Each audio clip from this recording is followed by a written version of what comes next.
Good morning, everyone. Welcome, welcome, welcome. Welcome to Intentionally Act Live. Uh, we are here today to talk about diversity. It's a hot topic, diversity, equity, and inclusion. But more than that, it's a reality. It's a reality that is hard for many to grapple with. And it's not just people that look like me, it's everyone. And many of our clients at All Aces are very interested in diversity pipelines. They're also very interested in hiring and promotion. And so we wanted to take it back to basics today and answer some of the questions that our clients are interested in asking about, the questions that we hear often and most of the time. So we are excited to be here with you today and to share our knowledge and to hear from you.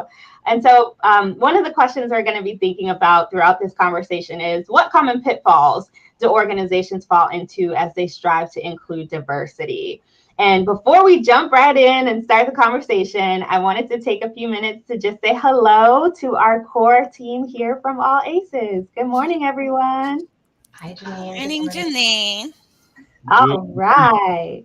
Good morning, good morning, good morning. So why don't we start with you guys before we get really deep into this conversation? I'd love to hear from the team why it's so important that we are able to answer questions and these common questions about pitfalls, especially for organizations. Can you guys share a little bit about your thoughts on that? Yeah, sure. I can go first. I think that it's important for us to be able to answer these questions so organizations can continue to learn from their mistakes, from other organizations' mistakes, and from where things went well. Mistakes are easy to focus on, but it's also important to focus on the things that are going well in an organization to be able to correct some of those pitfalls that we fall into. That's awesome. Thanks, Maddie. Thanks for jumping us off.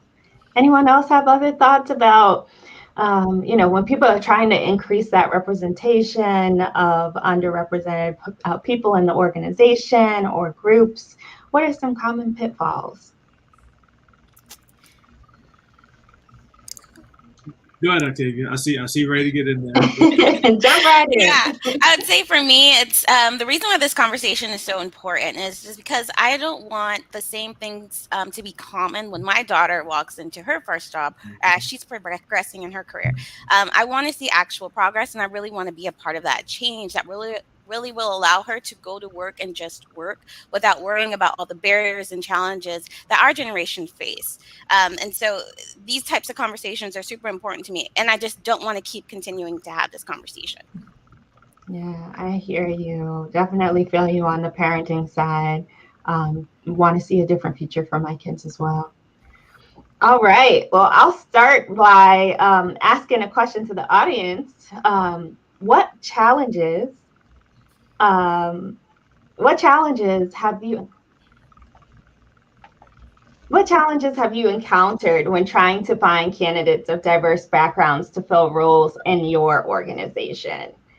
Definitely comment. Tell us what you think. What are some things that you're having struggles with? Let us know. We want to bring it into the conversation today.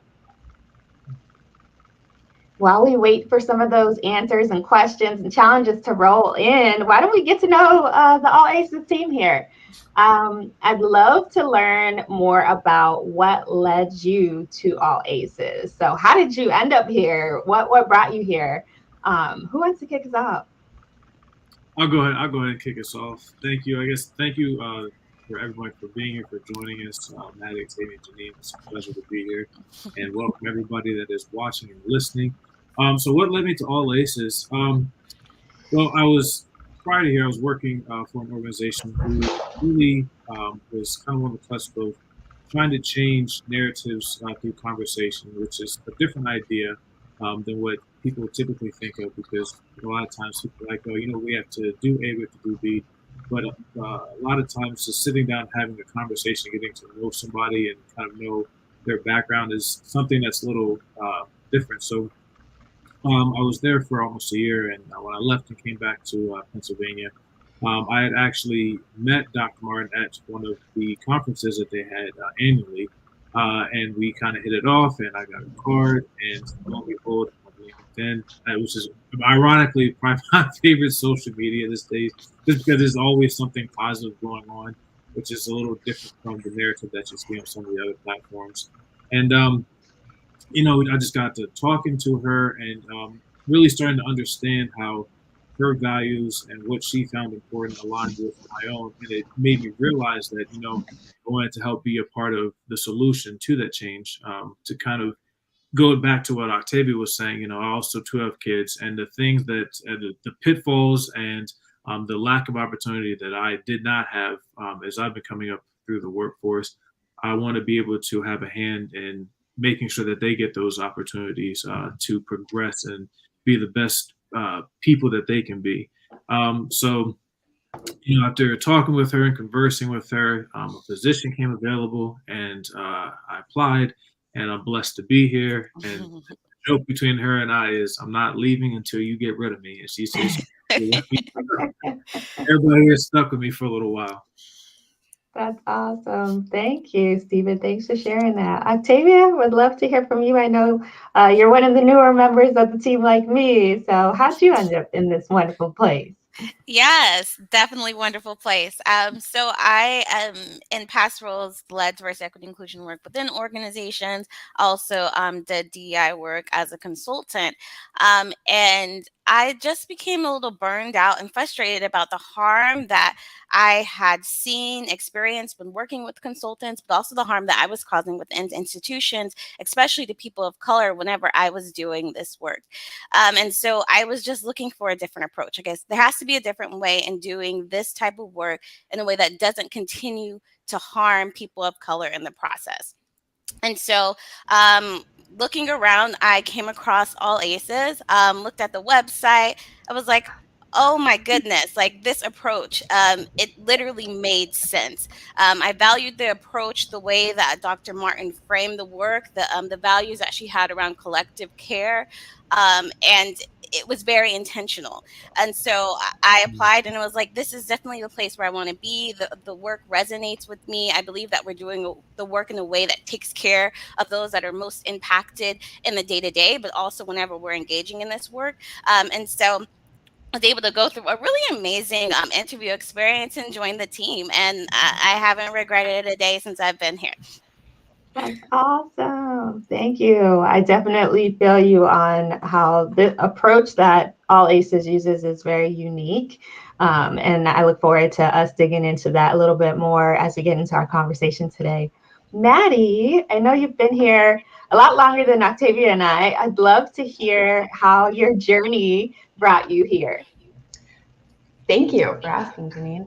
I graduated from undergrad in May of 2020, and I was lucky enough to be put in contact with Dr. Martin from a mutual connection, Dr. Macy. I think we've done some work with him in the past. And we got to talking. I was lucky enough to connect with her via Zoom. We got to talking about a project that she and Janifa were in the middle of planning with the Lower Mystic Watershed Association, doing social resiliency and critical infrastructure resiliency in that area. And one of the main focuses of that project was collective care and how to center collective care in community engagement. And it was just this moment of just pure excitement, because that is what I was focusing on in my my final paper in my senior year, centering collective care in spaces where community engagement is present, and how to not be exploitive or extractive when you're working with the community for research purposes. So I was very excited to make that connection, meet Dr. Martin, talk about all of that good nerdy stuff that we were talking about that day. And she brought me on to work as a research associate on that project. And then there was a project manager position open a couple months later, and she kind of pushed me, urged me to apply, and I did, and now I'm here. That's awesome. I love the Dr. Martin origin stories. We're gonna have to like do a whole session on that one day. That's so great. I'm really glad to have you all here. I'll share a little bit about my journey, and then we'll get talking a little bit more about some of the questions that we've gotten. So I have a background in communications and digital strategy work, and come from a media background.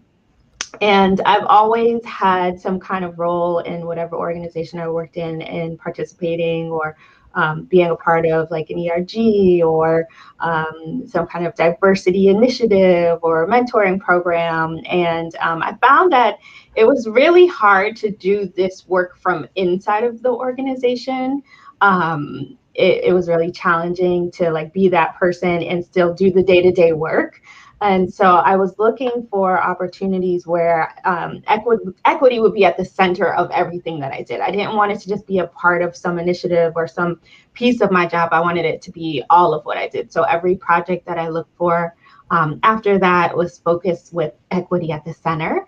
And even if I was just involved a little bit here or at a limited capacity, I wanted to be involved with all ACEs, like Octavia, the approach, the diet framework, the collective care, all of the things that you guys have mentioned a little bit in your intros, and especially just learning from a brilliant mind like Dr. Martin as well, who has been doing this work for so long, really led me to finding a way to just be a part of it. So I'm excited to have the opportunity and excited to just continue to learn from all of you as well.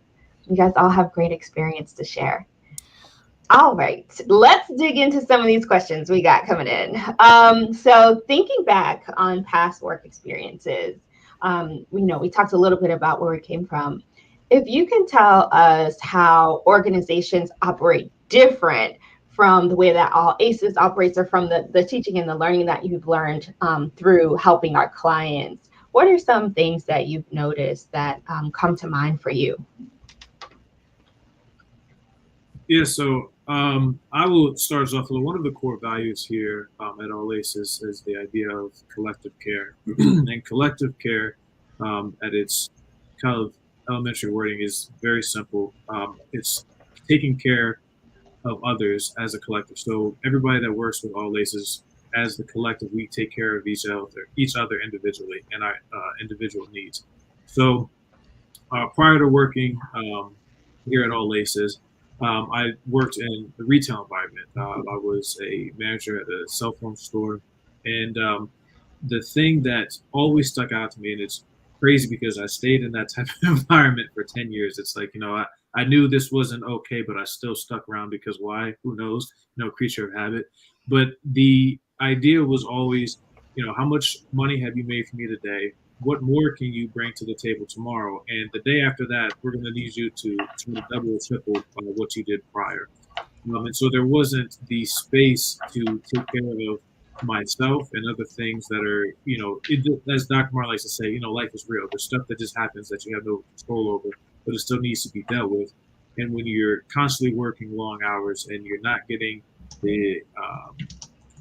the recognition that should go along with that, it becomes very depleting energy-wise. So I can give a perfect example. This morning, I locked my keys in the car, and it's something as so trivial that it's not really a big deal. But when you have to pay a bill to get your keys out of the car, it's something that you're like, man, how many times have I gotten in and out of the car? And it's something that you get your phone, your keys, your wallet before you go anywhere. And so that's an unknown thing that came about this morning, right before the show. And when I got on, I was visibly upset because, who wants to pay a bill on Friday morning when it's not expected? So Octavia actually led us in some quick and brief meditation, got some good breathing in, and really helped kind of relieve the stress that I was feeling. Because at the end of the day, the bill had to be paid. There's nothing I can do about it. It's something I'm going to have to move forward on. And I can tell you this, I don't know if any cell phone store or too many retail places in general that will take the time, like, you know what, we're going to take a break. We're all going to come back together and we're going to help somebody that's having an issue get them where they need to be and move forward with the day. So thank you, Octavia. Shout out to you. I appreciate that. And that is just one of the many differences between all laces and the other places that I've worked. Thank you, Stephen. Thank you so much for just bringing up that collective care and giving us an example of it in real time. I think when you hear terms, sometimes you're not as easy to like relate to like, what does that mean? How would I even apply that to my organization? So just having that example really just illuminates how it impacts the individual, but also how we care for one another. Thank you so much for sharing that. Um, just thinking about what you guys have shared a little bit so far, when we think about some of those elements of like what our clients are doing, what we're seeing, the questions they're asking us, um, are there things specifically that you have seen when it comes to talent or attracting talent? Because we all talked about our journey and how we got here, right? And somehow it was Dr. Martin's influence or whatever it was that brought us here. But a lot of organizations struggle with attracting talent from BIPOC people in the community. And so I'll share a experience that I had. I was a hiring manager for the first time, and I wrote my description for the job, and I just kind of copied what I'd seen the other organization job descriptions look like. And I was like really excited and brought it to HR, and the HR guy was like, "This is an associate position. Why are you requiring a college degree?" And I was like, I don't know. I just thought that's like what you put in job descriptions. And he was like, well, it actually is limiting the opportunity for people like you, because he was a Black male himself. He was like us, from applying for this job. When you think about everything that you're putting into a job description, those things matter. The requirements you're putting in, the words that you use. And it's not just about the job description as well. I think a lot of people forget about their employees that are already there that are people of color. So I have a network myself, and if I am not really happy in my job or with feeling like I can be seen within the organization, I'm not going to refer my friends that are skilled and talented and brilliant to come into this organization. So you also have to think, before you start thinking about even the job description, you have to think about the people that are already there and if they feel seen and heard and part of the culture. And then I think another thing that I thought about was that just the employee experience overall. We've been talking a lot to our clients about connecting their diversity, equity, inclusion work to each part of the employee experience, from the attract phase to what they're doing in promotions and how they are able to connect that to diversity. And so it has to start, you have to look at it from a holistic view. You can't just tunnel in on like, oh, we got to start posting our job description in different places, or we have to just tweak a few words in our job description. You really have to look at it from the employee experience standpoint. And I'm curious if anyone else has any other thoughts about this topic of attracting talent. Yeah, just really echoing what you said about thinking of through holistically through the whole employee experience and ensuring that you are paying attention to the folks that are already within the organization. Do they feel like they are included in part of decision making processes? And are you leveraging the feedback that you get from them to inform decision making, to inform new policies, practices, and protocols? And thinking through that, leveraging that feedback, how is that integrated across the whole employee experience? Like you were saying, like whenever you're doing your social responsibility efforts, which is usually where you're able to make that connection to different communities of color, are they a part of that process of where those philanthropic dollars are going? Or whenever these employees are transitioning out, are you leveraging the feedback, the challenges, the barriers, the things that they're saying that they experience in relationship to culture to truly inform the way that you are addressing current policies or new policies within the organization?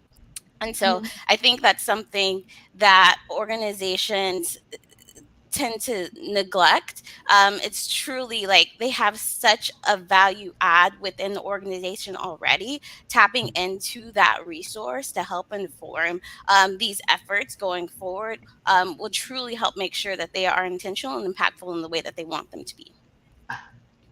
Thank you so much, Octavia, for adding that. I'd love to hear if there are any questions or comments from our audience as well. What challenges do you have in finding diverse talent, and what are some things that you struggle with? We'd love to hear from you on that. Hey, before we go on to that, I just wanted to Yeah. add something real quick. So this ties back into organizational pitfalls, and I think it's very important that along with how your organization runs, you also have to live these ideals as well, because this isn't something that you can just say, okay, for work, I'm going to be all about diversity, equity, inclusion, but then when I go home, I'm going to just do whatever I want to do and treat people how I want to treat them, and it goes on and on and on. But it really has to be something that you practice, and that's something that we do good here as well.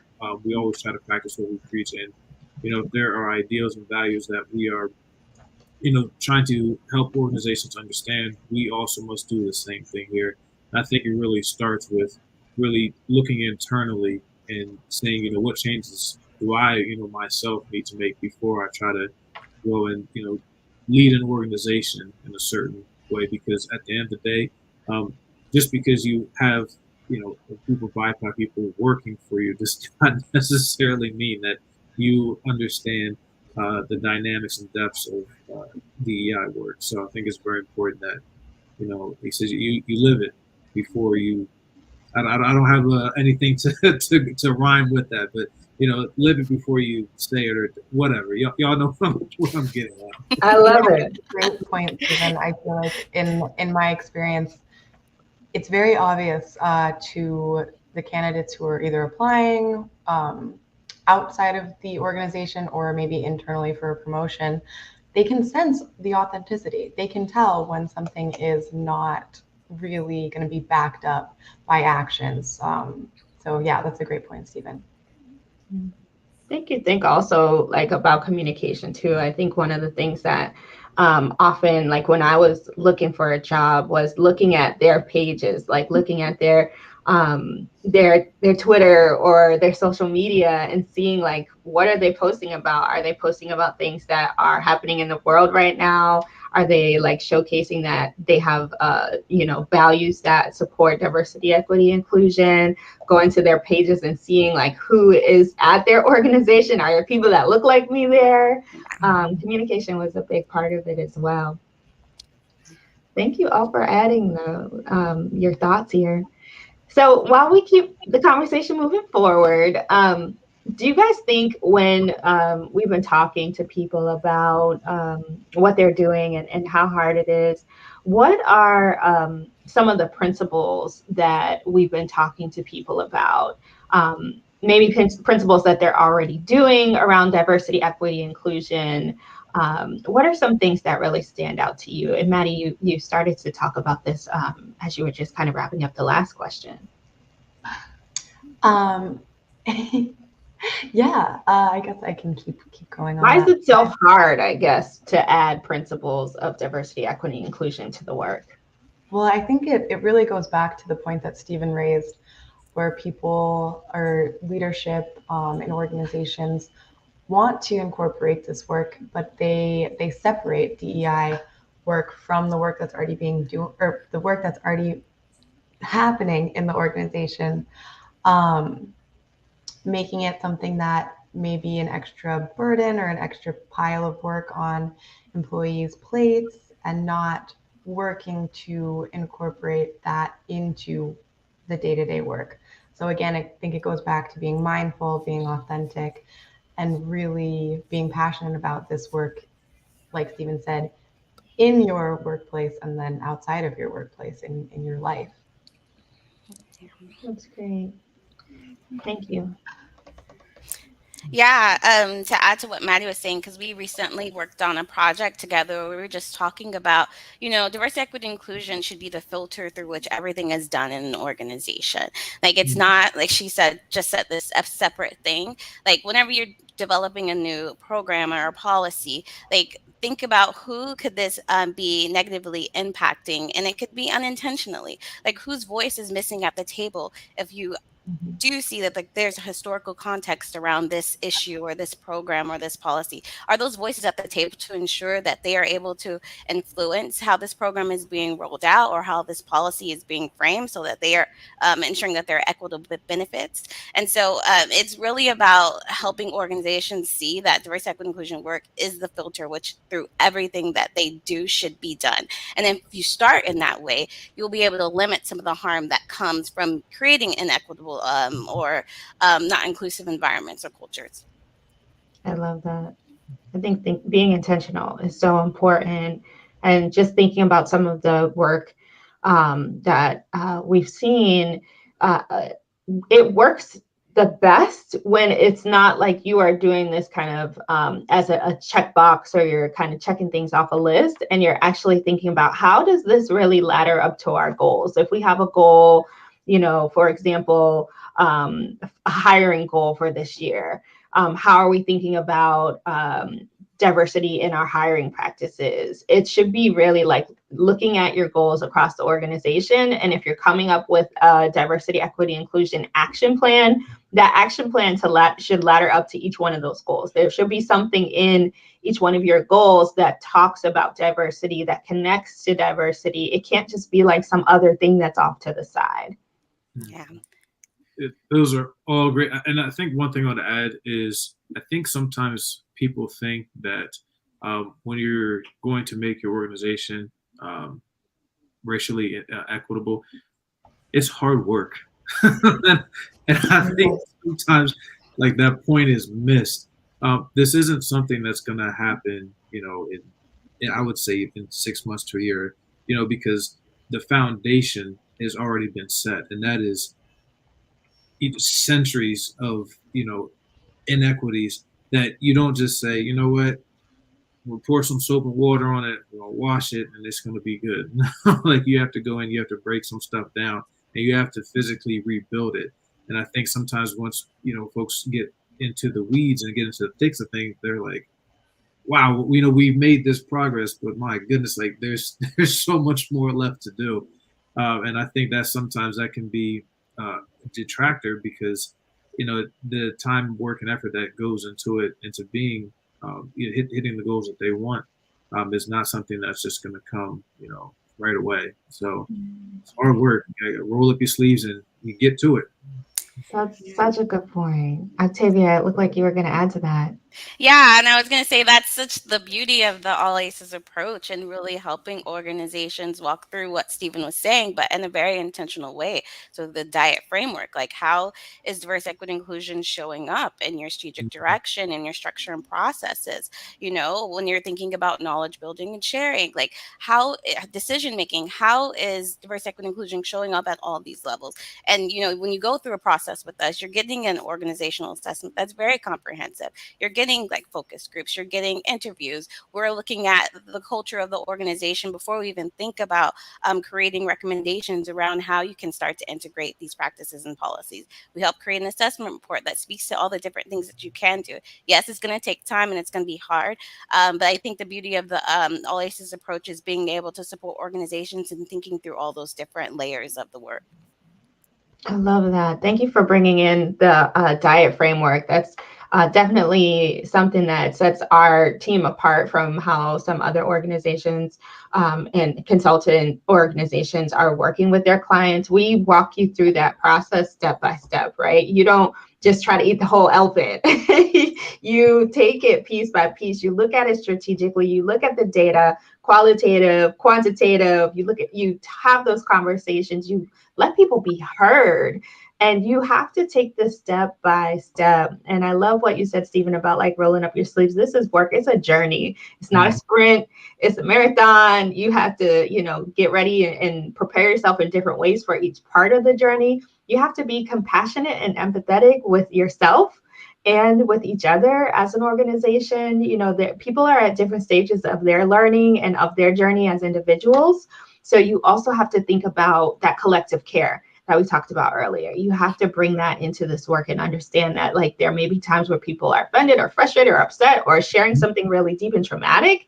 And so you have to really have those elements of understanding, compassion, and taking this step by step. It is truly a process. It is not something that can change overnight. All right. Questions out to the audience. Would love to hear from you as well. If there are barriers that you have witnessed, what barriers have you witnessed to your organization seeking to incorporate DEI ideas and framework into your day-to-day? Are there things that you're finding challenging or hard that you can use some support and some brainstorming with today? We'd love to hear from you.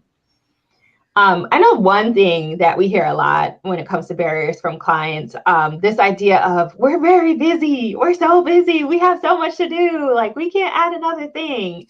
And I know that when we go into this work, that's something that we hear. We as ourselves have a lot of clients that we work with too, and we understand that concept of like how to balance and prioritize this work. What do you make of that, and how is that related to incorporating DEI into the work that they do? And you know, what do you say when a client says that to you? Prepare yourself.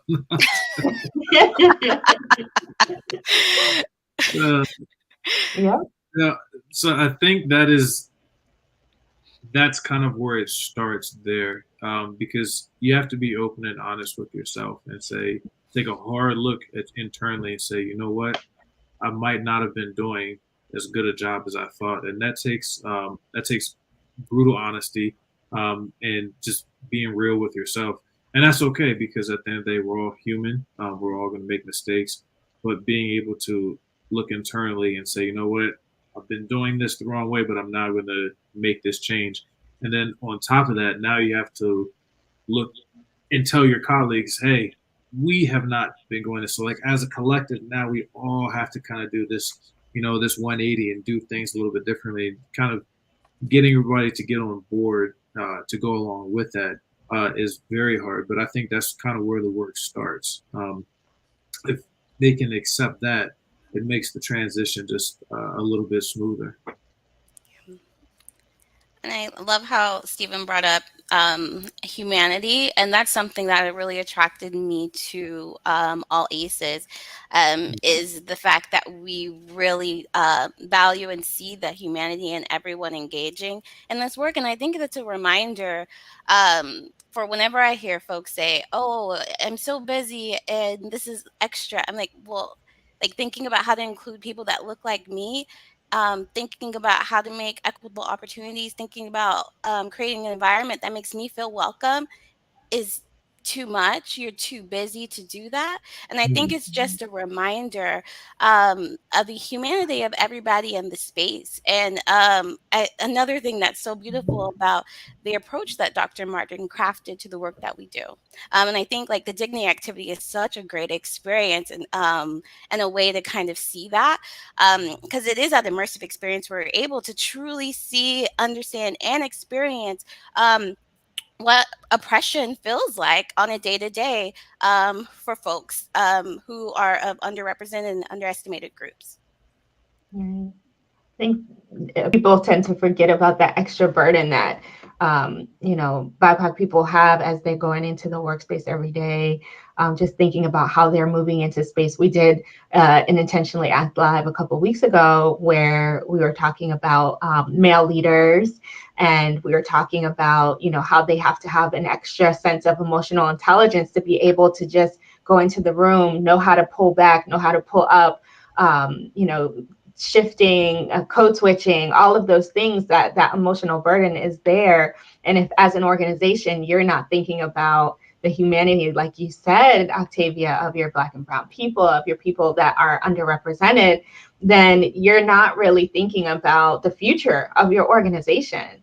if you're in this moment right now and you're not taking this as this is urgent, this is my opportunity to be a disruptor and not just stay in status quo, then you're not being real to this work. You have to actually think about, it's worth it. I have to make time for this as an organization, as someone at an executive level or leadership level. I have to put the resources into this, whether that's money, time, giving my employees that are participating in doing this work compensation. Octavia, you talked about that in your interactive session that you did on Intentionally Act Live recently as well, that people that are doing this work, it's a heavy burden if you're doing it from within your organization. And you should have things like compensation or additional time off so that you can really think about your mental health and have that time and space to be able to do this work intentionally, but feel that you're doing it in a safe way as well.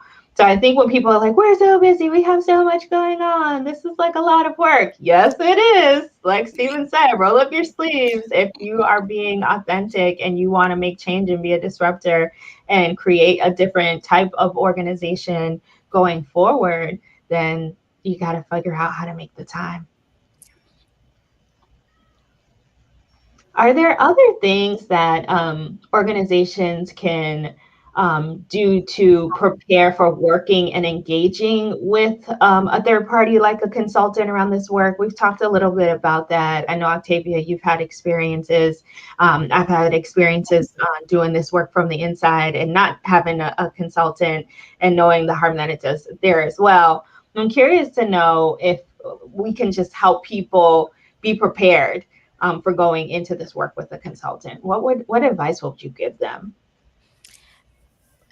I think from my experiences, it would be in a space where you're creating a culture of feedback and receptive to hearing the truly honest experiences of your colleagues, and being a space where you're actually ready to change. Don't start engaging in diversity, equity, inclusion work or consultant work if you know that your intentions are not to actually shift any of your programs, policies, practices. Going into the work, if that's your intention, be honest Yeah. about it.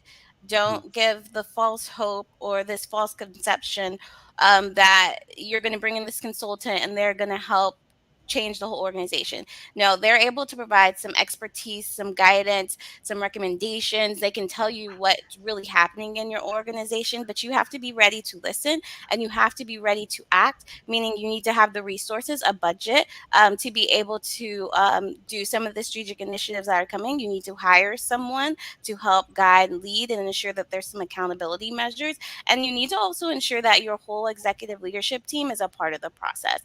This work cascades across the whole organization, and they need to own a piece of, at least a piece of it, to ensure that it's top of mind for everyone. I love that. I love that. Thank you for adding that. Maddie or Stephen, any other thoughts around like how people can get prepared to work with an organization or a consultant or a third party? What are some things, some steps that you can take before you start the work? Well, I definitely echo everything that Octavia has just said. I think, yeah, being honest with yourself, being honest with your intentions, and ensuring that leadership is on board for at least some piece of ownership in this work is incredibly important.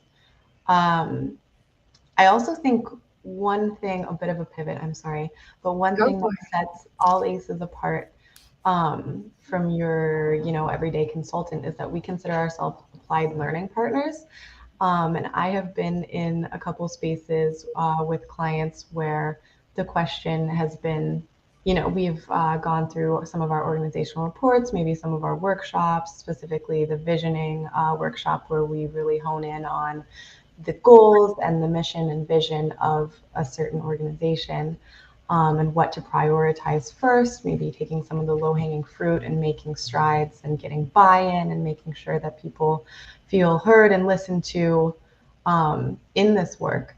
And a question that comes up a lot and that is posed to us is, okay, well, what do we do now? Or like, where do we start? And it's like, we can take you so far. We can present you with what we think or what we're seeing in the organization and where we think you should start. But in terms of really carrying this work forward, we are not the ones that are in your organization day in and day out. And we need you to take ownership over this work and really, really want to move it forward.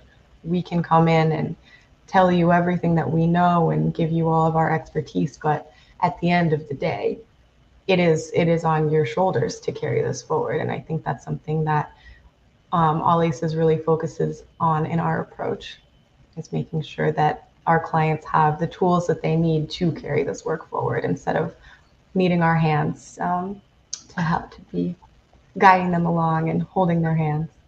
I love that. That's what's going to make this stick, right? Like we come in and we help you and we give you the tools, but we're not going to be with you for the next 5 years, right? And we want to make sure that we are educating you and that we are giving you the tools so you can do this work in a way that is committed. So I heard you say commitment. I heard Atyia say intentional and putting your money where your mouth is, having those resources, being ready to act. Anything else, Stephen, that comes to mind for you? Yeah, it is. I'm like, Octavia and Maggie did such a great job of saying all the things that I was like, is there anything else? But I think what I'd like to press upon people is if you are leading this work, don't try to do it by yourself because you'll burn yourself out. Good. Again, this is hard work. One thing that I really value here at All Aces is the fact that how we do things and how our structure is set. So part of my job is meeting with potential clients, and I might meet with everybody, but I also have to take the information back, and we as a team will go over, what the potential clients' needs are, what they're looking for. Do we have the resources to help them in the capacity that they're asking? And so, at not any point is it just me by myself saying, we're going to work with this person or anybody. It's a collective, and we all, are able to give our input. And I think in working and when you're doing DEI work and you're leading that, you have to get everybody else's input because everybody else's voices need to be heard because, there might be something, I rephrase, there's going to be something that you miss because you don't have the experience that everybody else has. And that's extremely important. So, like I said, do your homework, ask your questions, get other people involved, and be humble by in the fact of knowing that it's okay that you can't do this by yourself. That's just right. Again, we're all human. I love that. Thank you. Thank you so much I love that do your homework part too. Really doing the research and figuring out like what it is that you want to accomplish as an organization. What are you really trying to do here and why? And let that be your North Star and your guiding light as when it does get hard or challenging, like you can always go back to that and see like this is why we're doing this. This is our intention. This is our commitment. This is how we're going to make sure we're accountable to each other. Having all of that up front can really make a difference on the impact of this work.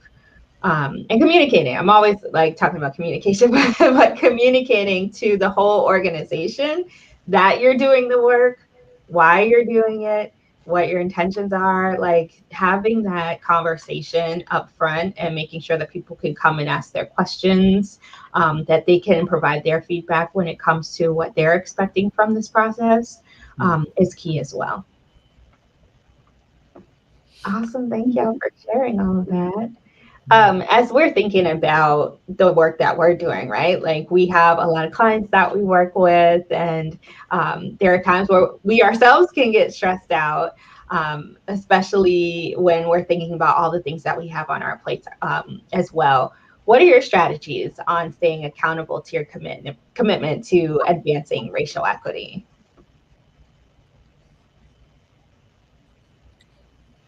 We'll throw that out to the audience as well. What are your favorite strategies of keeping yourself accountable to advancing racial equity? Add to the comments. We want to hear from you too. So I have to be completely honest. I don't know if I've actually sat down and thought about like a specific strategy, but I do have driving factors in my life, Hmm. and the main one is, my saying is, I just want to be the best version of myself that I can be. And I understand that being and understanding the work of DI is going to help me be the best version of myself because it helps me with how I interact with anybody. It doesn't matter who they are. And then also too, I got kids. I got two boys, and I need them to understand that going into the world, there's going to be things that they are going to struggle with. And again, that's okay, but they also need to have the knowledge and the backing and the wherewithal to understand how to navigate that, because that's something that I learned being here at All Races.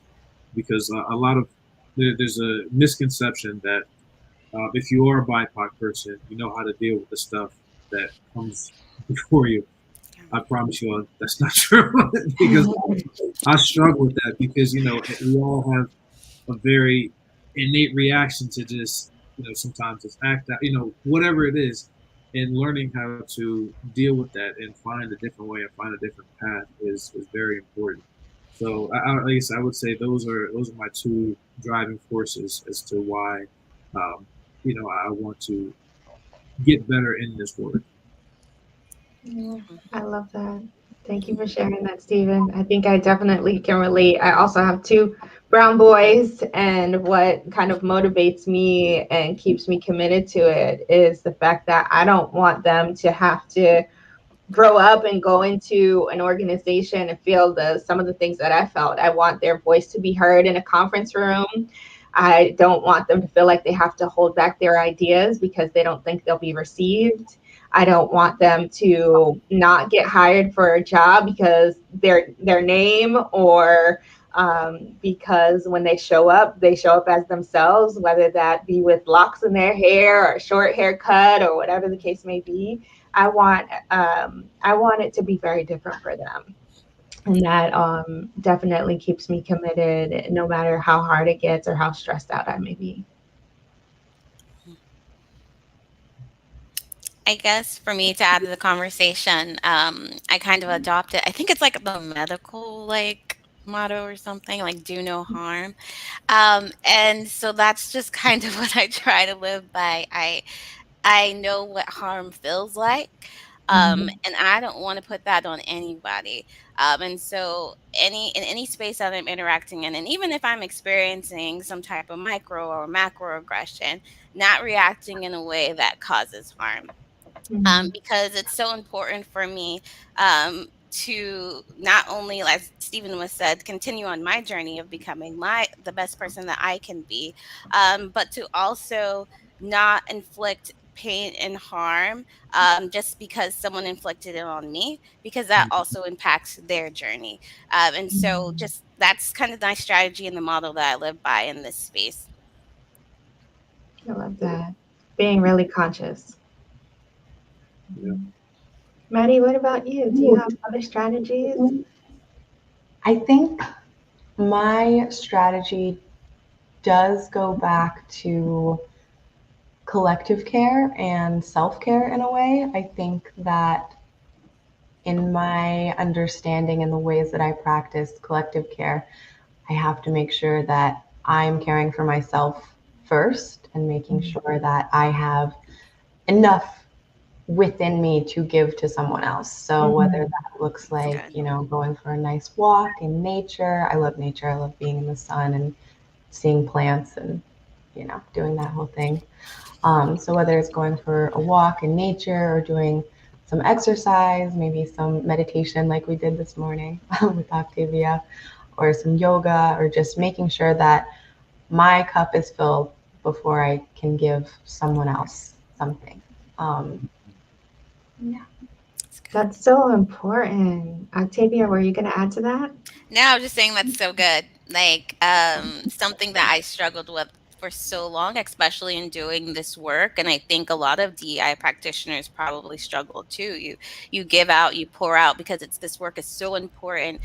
You want the needle to move. You have all these people coming to you within the organization, sharing all of this trauma, and you just want it to go away. And you continue to pour and pour and pour without refilling your own cup. And so I just love that Maddie brought that into space. I love that Yeah. too.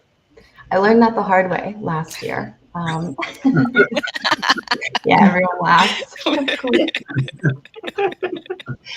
had a bit of a situation, um, and I was the only project manager for double-digit projects. And anyone who has been a project manager knows that that is not ideal.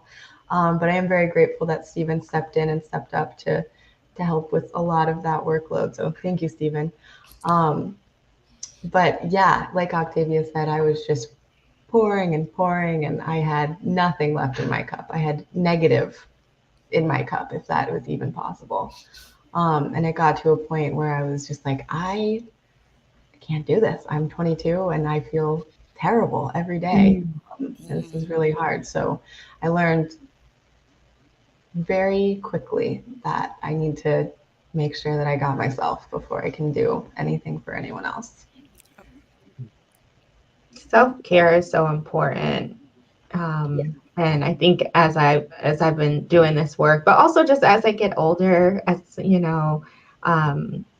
understanding the healing that needs to happen after like going through my however many years of life and all of the things that I have picked up along the way and the ways that I have moved in spaces, whether that's personally or professionally.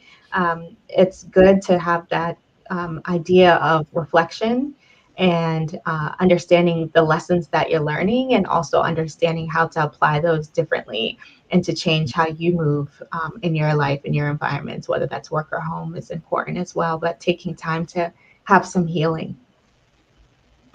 Yeah. Absolutely. And then the way that self-care and taking care of yourself directly relates to collective care and taking care of the collective and the people around you. Just taking it a step further and making sure that your community is well cared for. Yeah. Thank you for bringing that to this conversation. It's so important, whether you're a consultant or you're someone in the organization doing this work, or you're kind of just researching and understanding where to get started. Definitely reminding yourself that through the process, you also have to think of care. It's about humanity. It's not something like working on a spreadsheet. These are people's lives that Yes. you're thinking about. This is the culture of an entire organization you're thinking about. So care needs to be front and center. All right. Well, we are getting so close to the top of the hour here. I'm curious as we are starting to wind down here, if anyone has any other thoughts about, what would you love to see come out of your work? The work that you're doing here at All Aces, the work that you've been doing throughout your work experience. What would you love to see come out of it? Something that's popped up to me through the conversation, and I think Stephen launched it, was the humanity piece. And when we talk about diversity, oftentimes folks are just talking about the numbers. Okay, the numbers look good. We got enough of this group and enough of this group, and the job is done. But what I would love for organizations and what I would love to see come out of my work is that folks truly think about the humanity of all those around them and all those they're in relationship with. And something too that was popping up for me is this idea of relationship and the importance relationship has whenever you think about folks being able to see you as a human.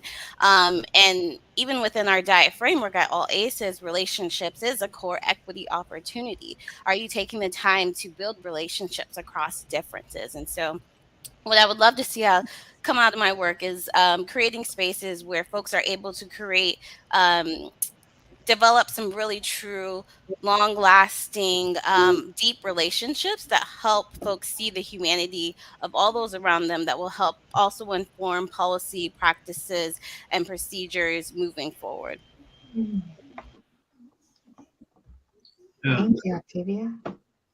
that's amazing. And to kind of piggyback off that, I want to see more people that look like me in higher positions. So a lot of times in a lot of organizations, let's say we have X amount of BIPOC people working for us. That's cool. Like that's fantastic. But can I see your executive board? Can I see your decision makers? Do they look like me as well, or is it like the proverbial glass ceiling? Like, oh, if you come here, you can potentially get to this level. Well, potentially sounds good, but it's I want something concrete. I want to be looking to see, and I want my kids to that. In today's society, I want to see more. Uh, Ketanji Brown's, Supreme Court justice. Like, I want to see more of that, and not every time something like that happens, they're like, oh, the first black woman on the Supreme Court justice, like 2022. Like, why is this still a thing? Like, I want to get to the point where that no longer makes the headlines. It's just, hey, so and so is now doing this. Congratulations, and it paves the way for the next person that's coming up. So that's my goal. That's what I would like to see. That's awesome. I definitely agree with everything that you both have already said.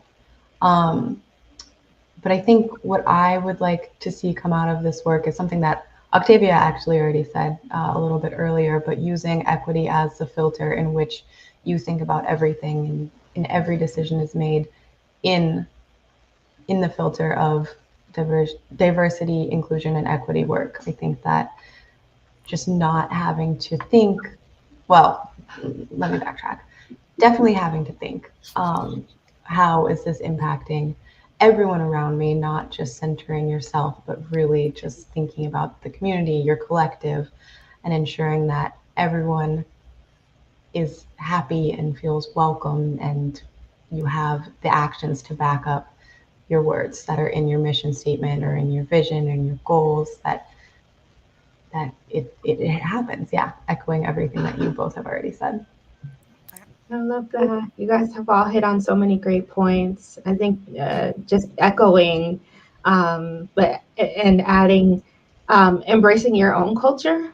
I want to see people be able to embrace their own cultures and bring their true full selves to whatever environment they're in every day, and feel like they can share the great things about their culture, and that is culture add to the environment, and it's accepted. You're not just trying to, the culture in the organization is not just about fitting into this oftentimes majority box, and you have the ability to actually bring all of you, and it's accepted, and it's seen as great, and it's seen as something that you want more of, and that people are actually curious. Like, you're curious about other people's culture, you're curious about how people think and move in the world differently than you, because all of that curiosity brings new ideas, it brings innovation.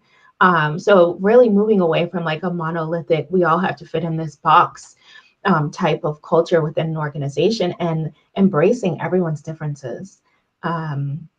That's what I would really like to see come from the work that I do every day, the work that we do every day, the work that we're a part of. It's that culture change and culture add, as opposed to seeing it, your like having to diminish your culture and your identity and who you are as you're moving through the world.